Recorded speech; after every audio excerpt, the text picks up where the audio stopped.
What's good, everybody? Welcome back to another video. I'm here, about to do some testing and tuning. However, I wanted to touch on some tips and tricks and what I noticed with this chassis and the whole front wheel drive thing. Is that when you're launching these cars, you have to exercise some finesse sometimes. I see some people online, they just hit the throttle right off. I mean, I know that there are settings that you can gradually ramp up the power and all that stuff, and ACs and all that stuff, but at the same time sometimes you have to also think about the application that you are running and how that's going to affect your current setup. For example, right now I have some time slips that I'll insert that I ran yesterday. Didn't really choose to make a vlog on that because I didn't really turn up the car. I just made some changes. I was tuning with a lighter battery and then putting back my 100C battery, and the car is performing a little bit better. Still not up to where we need it to be, but when I show the steps, you guys will see.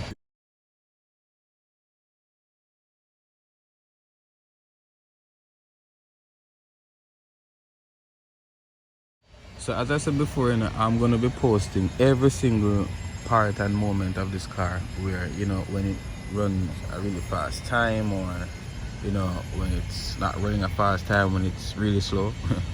And right now it's kind of slow.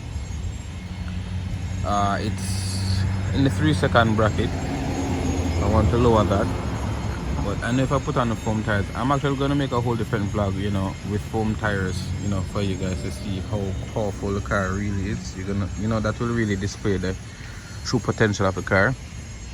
But however, I would like to see how best I can work with these foam tires and see how fast I can get it. Sorry, not foam tires, on these rubber tires I should say. Next thing again is that your gearbox. You have to remember that when you're running your gearbox and you have a certain weight on the car, the battery, the AC, everything adds weight. And yes, the person that made the car thought about all of that. That's why they made the battery tray that size or whatever. But you have to remember that when you're going down 132 feet and the car getting up to that amount of speed so quickly, you have to give the car some time to cool off, right? And sometimes I see people, as soon as they pass the finisher and they hit on the brake, and the car, sometimes the back goes up in the air to how hard, or sometimes they just you could say just stop it right away. And one of my tricks is that if I'm going to run the car and put the car to a certain amount of speed, I have to have, you could say, a cool off time where I just let the car run before I even try to slow it down. So plus also there's other settings that you can use to help you assist slow the car down without stripping off the gears. But I feel like that's one of the #1 main costs of stripping gears in this hobby, especially with these smaller cars, 110 scale cars, especially the weight as well. So sometimes we also need to pay attention to the weight of the car, and especially how hard we launch the car, because the more things we put in the car, the bigger battery, the bigger ESC. We have to remember now that when we're going to launch a car, how it comes off the line is also important too, right? I think more than anything, once you get these cars up to speed, you will come to realize that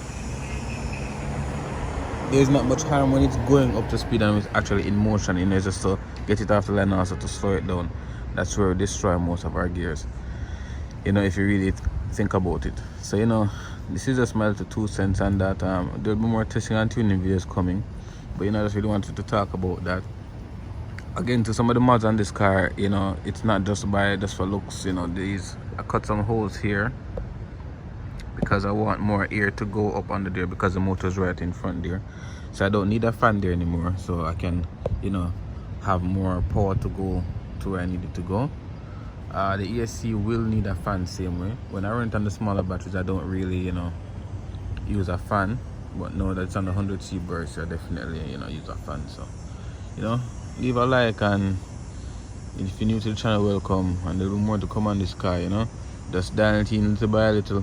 The car is halfway turned up, and to be honest, there's so much more to go with it. But I'm not gonna just be like, oh, right now it's running 39 miles per hour, I'm gonna go and turn it up to the highest setting and it's gonna go faster.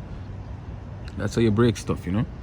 So going little by little. Impressed with it so far for the amount of power that's on it, which is a good amount but not a lot, you know. So again, stay tuned and thanks for watching.